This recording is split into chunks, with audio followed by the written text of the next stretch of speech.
privilege to be back in a large congregation.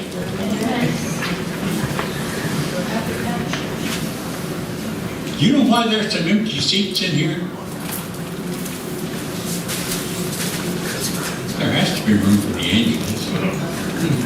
That must be what it is. Did you notice what I'm going to be talking about today in the bulletin? I first want to tell you that for 8 years I was asked to be an elementary school teacher, and I loved it. I loved to be an elementary school teacher. But I had to go to summer school before they let me teach another year, because I was in college 1 year when I was asked to start as a teacher. I was in Cumberland. The church school teacher down there in that little Christian school took sick and had to quit. The educational superintendent knocked on my door one Sunday morning. Oh, hello there, Benno. I want you to start teaching on Monday. That's tomorrow. I'm a teacher. You've been to school, haven't you? Of course I've been to school. Well, anyway, I started teaching 6 kids in that little church school. 4 from one family and 2 from another. I did such a great job. After 2 years, they closed the school. The family of 4 moved away. Now they only had 2. So anyway, teaching was a wonderful thing to do. But I can remember that first year I went to summer school at Frostburg State University. I took botany. It was one of the things. I had to take a science class, so I took botany. The professor didn't like me very well because I believed in creation. He pointed out to the class over and over again, Mr. Murphy does not believe this. However, the truth is. And he'd give some thing about 1 billion years or something. And the only thing I could do is just shake my head, realizing I've got to pass this course. What am I going to do? Finally, the final test came. He didn't give quizzes. He just gave one final test. You either made it or you didn't. I hate those. How am I going to answer those questions? The Lord gave me the answer. The answer that you're looking for is, and I'd write down what he wanted me to write down. I didn't say I believed it. But the answer that you're looking for is. I have struggled over the years with people who believe in evolution. I don't believe in evolution. I believe God created things. For those of you that know me very well know that I love books. I have between 6,000 and 7,000 books in my library. I've got a whole room full of books. If you don't believe me, ask Larry. There's even piled up on chairs. Here's one of the books that I've enjoyed. It's a little book. It's written by a guy by the name of Finn. I have no idea what the rest of his name is, just F-Y-N-N. And the name of the book is Mr. God, This is Anna. Anna, this is a real story. Mr. God, this is Anna. Now you know, when Anna prayed, it was like she knew that God was standing right beside where she was. I'm going to tell you a little more about Anna. She was only 4 years old the night that Finn found her on a fog-shrouded London dock. 4 years old. It was cold, it was foggy, it was damp, and she just had on a very light little dress, and she was as dirty as could be. And when he found her, it was late at night. He said, "Young lady, what are you doing out here in the middle of the night?" She didn't say anything. "You need to be home." Can I take you home? Where is your home? Well, you can't stay out here. Who's your mom and dad? He thought, now this is something, I can't leave this child out here in the middle of the night. He had a wonderful mother. He lived with his mother still. He was 6'2" and weighed 225 pounds. And he was a young adult, single, so lived at home. His mama, being a wonderful lady, she took in things.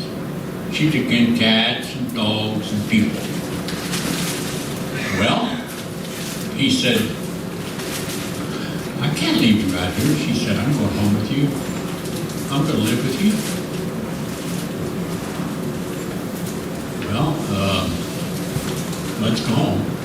The only thing he could do was just take her home. He couldn't leave her out there in the middle of the night. Well, when he got home, Mama heard him come in, so she got up. Mamas do that, you know, when kids come in late. When she came out and saw this little red-headed gal, I'm glad you were red here. Your name's not Annie, is it? Just like Annie grew up, you know. Anyway, when she saw that child, how dirty she was and how dirty her dress was, she said to Finn, she said, you go on back there and get ready for bed. I've got to clean this girl up. When she took her dress off, that's when she saw all the bruises. And then she began fussing. I don't know who did this, but.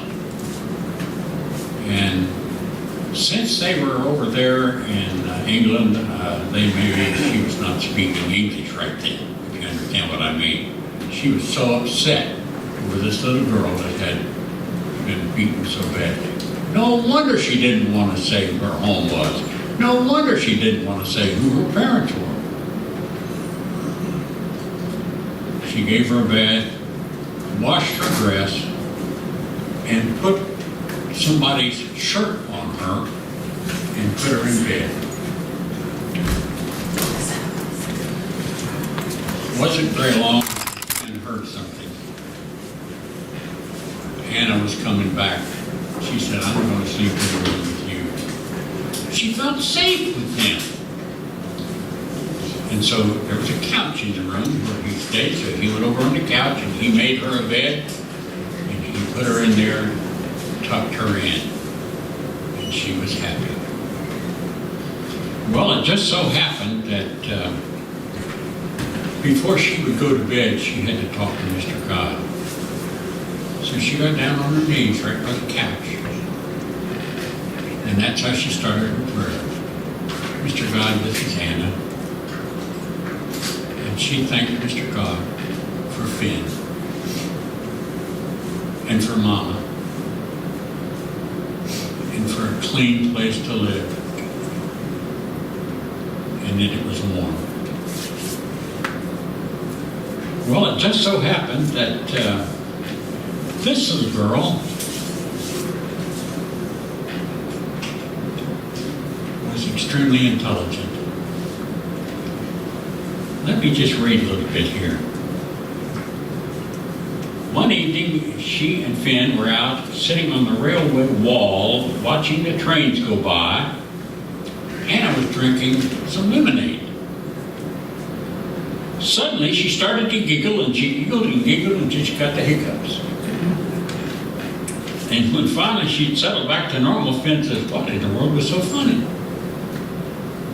She said, well, I just thought I could answer a squillion questions.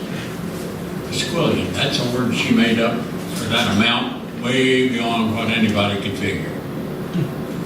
Squillion. Finn says, me too.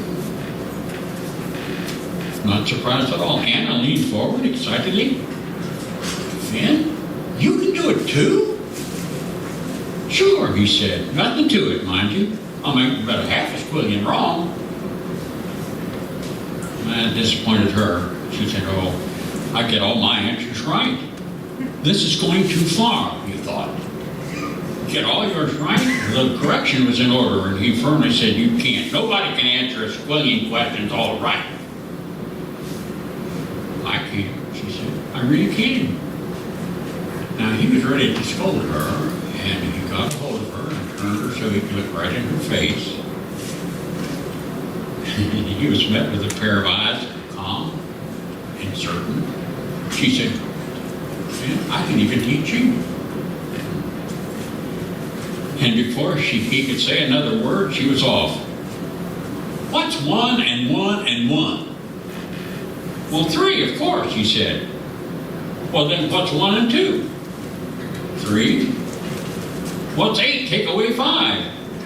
She's 4 years old. What's 8 take away 5? Now he saw where she was leading. Okay, what's 8 take away 6 and add 1? 3. What's 7 take away 5 and add 1? 3. What's 103 take away 100? Now wait a minute, he says. Of course the answer's 3, but that's cheating a little bit, don't you think? No, I'm not cheating. Why would you go on asking that kind of a question till the cows come home? With that, Anna exploded in laughter. And he says, well, what's so funny now? Till the cows come home, that's about the same as his squillion. She must have been a dandy. I'd like to have met her.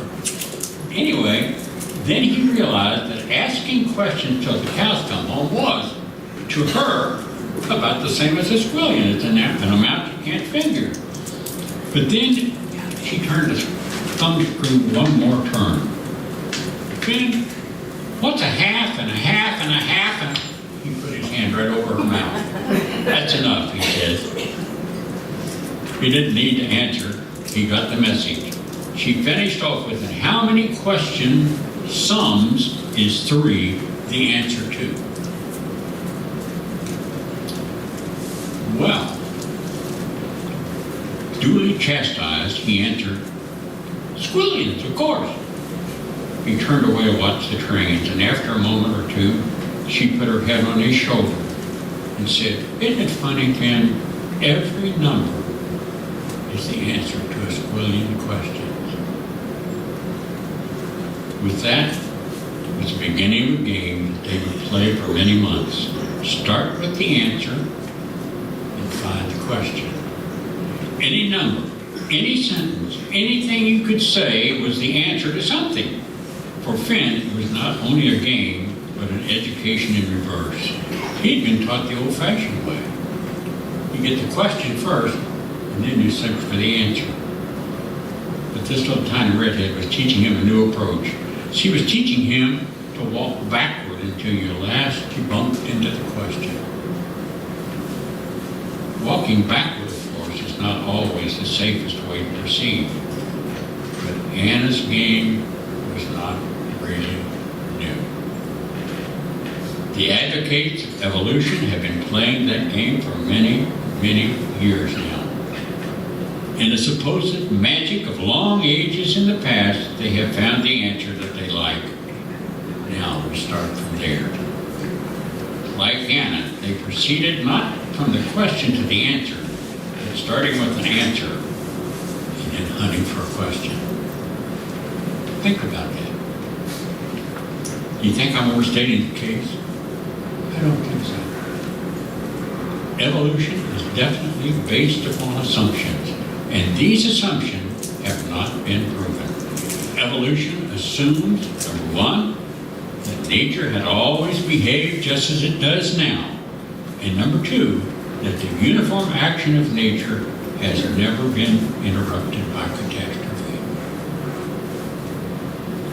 Wouldn't it be better and easier too if we would just look at that clear, simple, plain, understandable statement in Genesis 1:1 that says, in the beginning, God.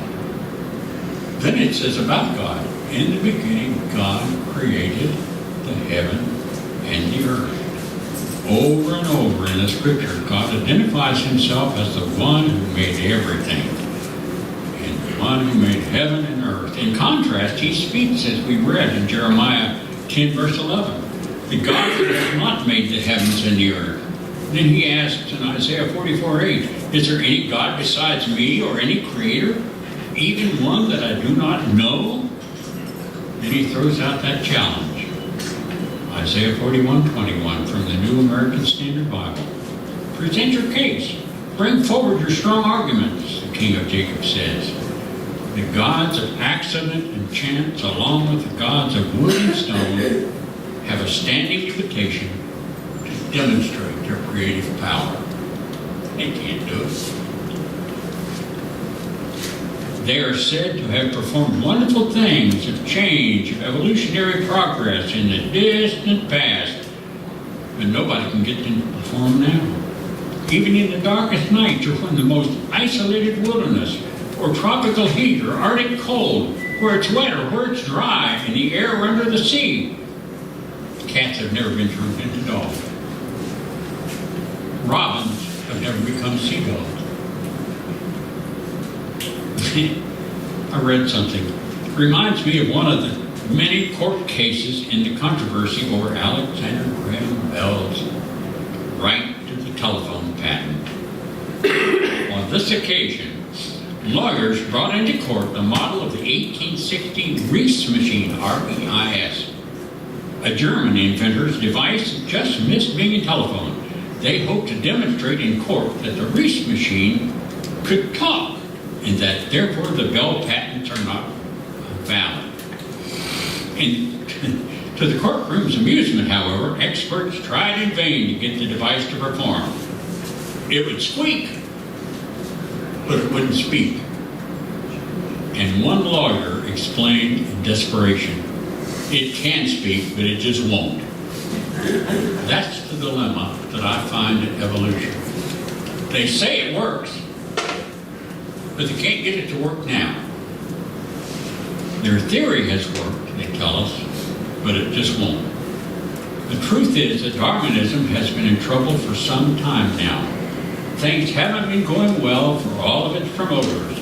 I read where Tom Bethel, writing in Harper's Magazine, said, Darwin, I suggest, is in the progress of being discarded, but perhaps in deference to the venerable old gentleman resting comfortably in Westminster Abbey next to Sir Isaac Newton.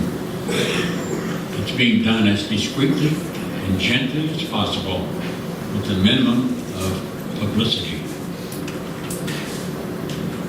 There's a book written by a Harvard-trained lawyer. It's called Darwin Retried. And he says, Mr. Darwin, it ain't working.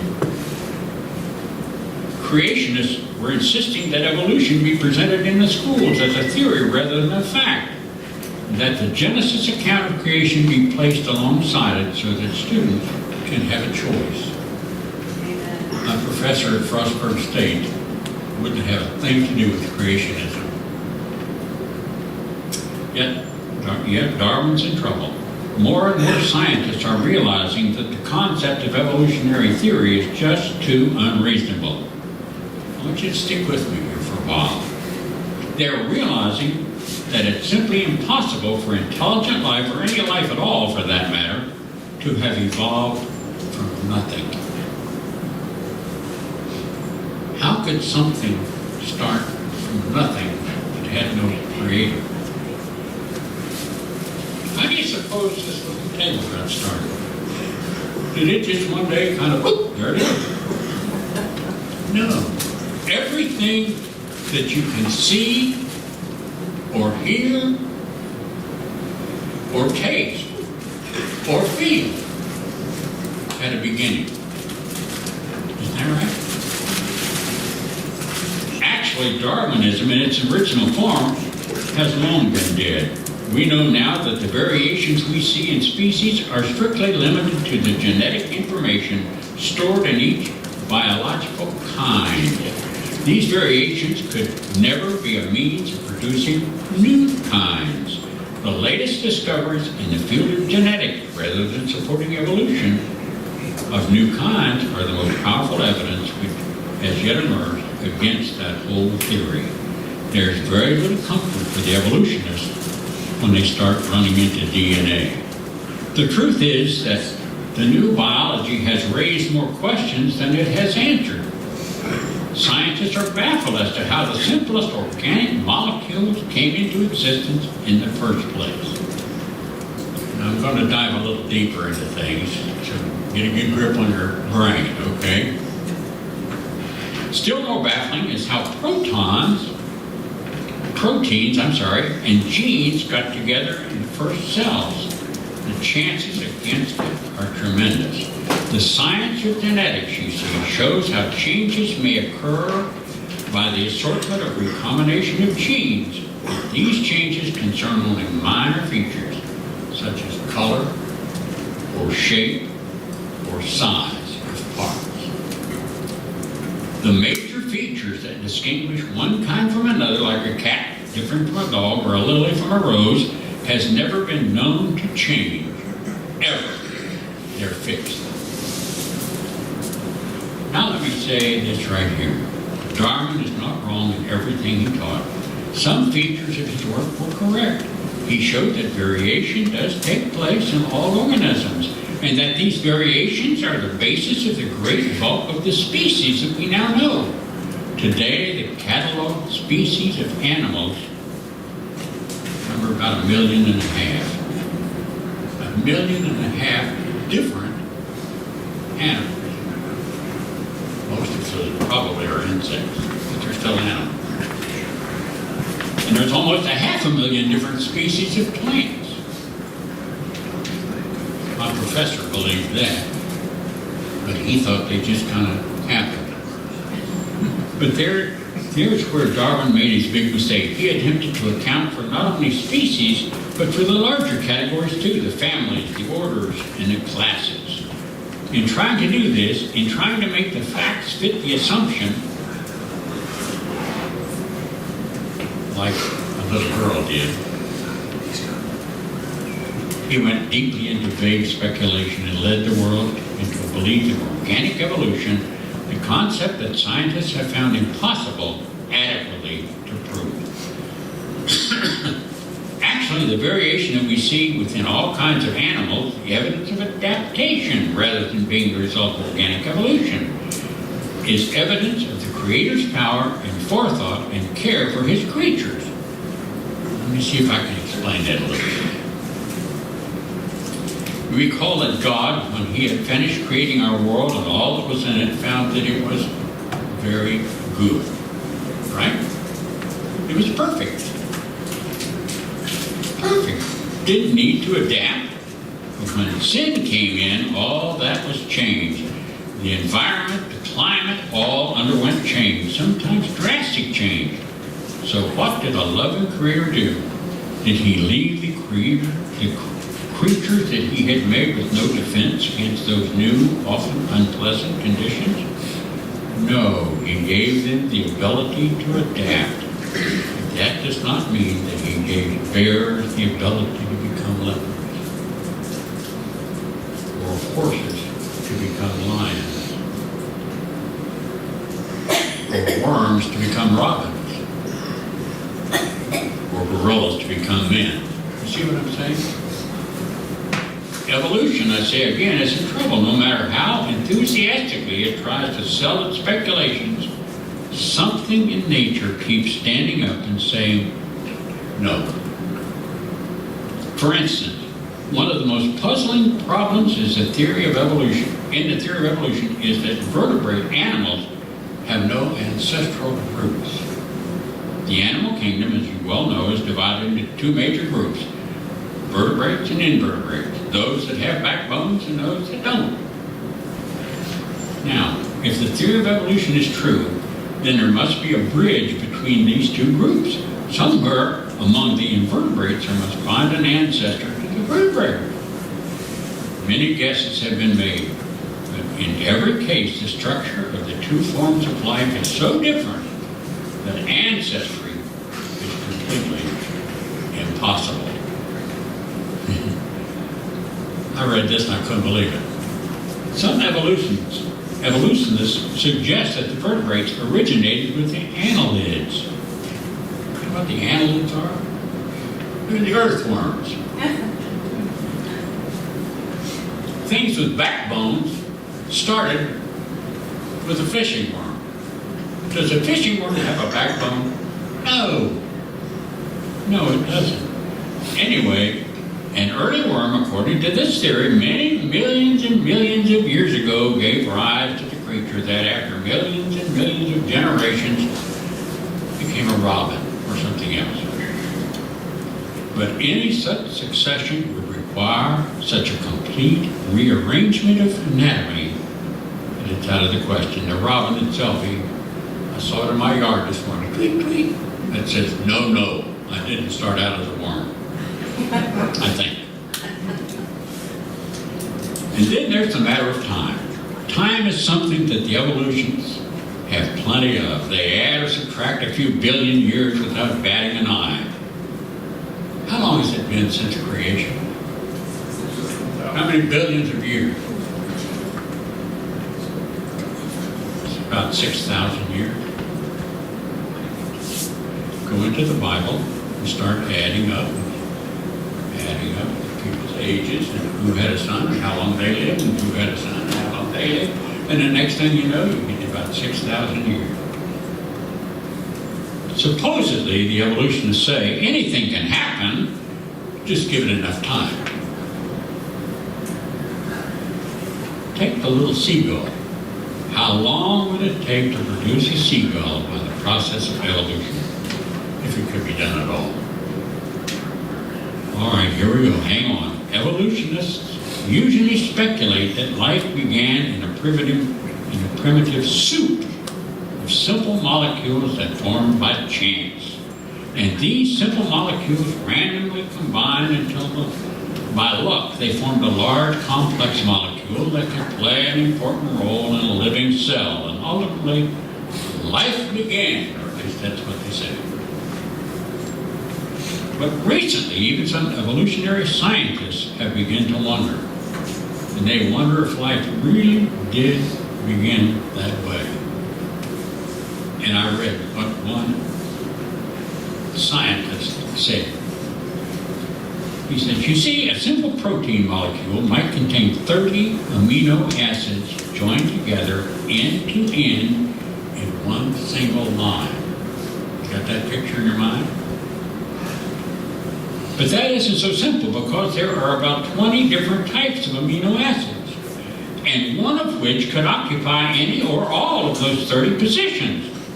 But if just one amino acid was out of position, you're in trouble. How many different protein molecules are possible? Well, to begin with this, what chance would you have of flipping a coin 30 times and having it land in the grass heads up every time? The scientists began figuring that out. They said less than one chance in a billion. One chance in a billion. Now, just suppose that the coin that you flipped didn't have 2 sides, but 20 sides. Flip it 30 times. What chance would you have of getting it to show in the same specific side all 30 times? The scientists said you have one chance in a number with 39 zeros. That has to be a squillion. In other words, that many kinds of protein molecules would be possible. And you have to have just the right one. And how long would evolutionary life have to wait to even get started? I read where a physical chemist, has figured it would probably take more than 2 billion years just to get that very first molecule right. I won't worry you with the calculations, even if I could do it. But remember that that's only a single molecule. Yet a single living cell contains more than 1,000 different kinds of protein molecules. A single cell. And in addition, it has thousands of equally complex nucleic acid molecules, DNA. It also has fats, carbohydrates, and many other kinds of molecules just in one living cell. By the time I sat in the darkness and thought about that, my mind began to spin. How could anybody believe that it just happened? So how long would it take to make a seagull if life developed by chance alone? The scientist I was reading said his calculations is 1 followed by 50 zeros. Years. That has to be a spelling. Just to produce a seagull, not to say a man or a woman or even a baby. Maybe we do need Anna's word. It's brilliant after all. I don't know, some of you here may be evolutionists. I feel sorry for you because you can't prove what you believe. You can only say, I believe it. My professor, as I said, didn't like me very well, but I passed. Because I put down the answer he wanted, not the one that I believed. He had another reason not to like me. We were studying botany. There was this big, tall, straight guy going out through the woods with about 20 or 30 young people following him. This is a so-and-so, and that's a so-and-so, and this is a so-and-so, and that's a so-and-so. There was about 3 or 4 girls trying to keep up with him and take notes of all he said, trying to figure out what he was talking about. What's that? I had been a Pathfinder leader. I could identify trees.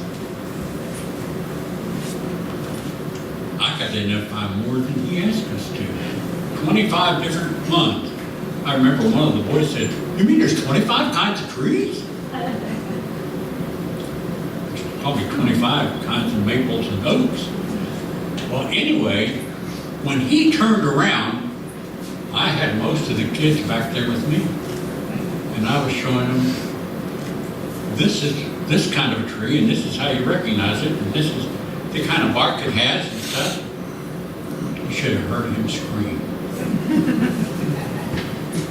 I knew he knew my name. He used it with great vigor. I don't know how I passed that class. He said, I know God is with us when we're right. Isn't that true? Is God with us when we're wrong? Yes, he's still with us because he's trying to get us to be right. Today I thought, what am I going to present when I go over to Central Hills? I want to praise God that everything we see around us had a beginning. And it wasn't in a mud puddle, and it just wouldn't happen one day. It didn't work that way.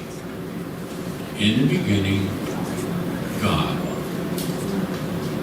When we stand on that rock, everything begins to fall into place.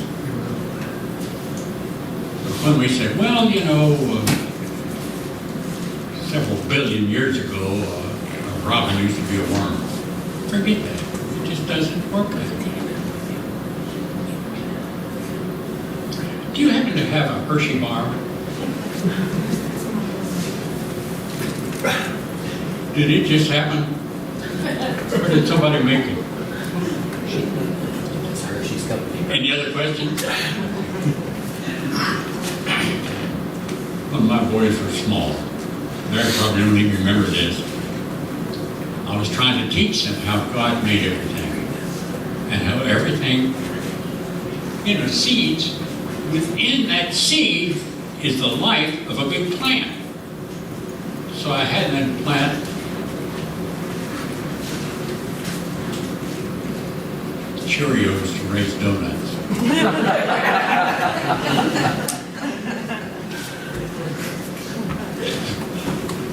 My wife somehow thought that I was leading him down the wrong path. Well, that's like evolution.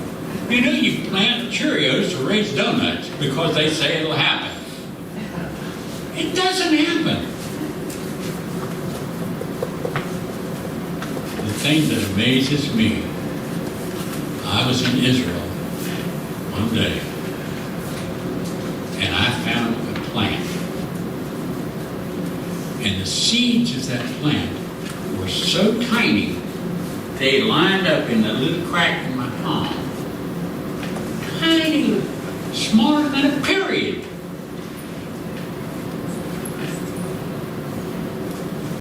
There was a tree taller than this ceiling here that grew out of that tiny little seed. Those are the kind of things God can do. Have you ever planted corn hoping that you will grow cabbage?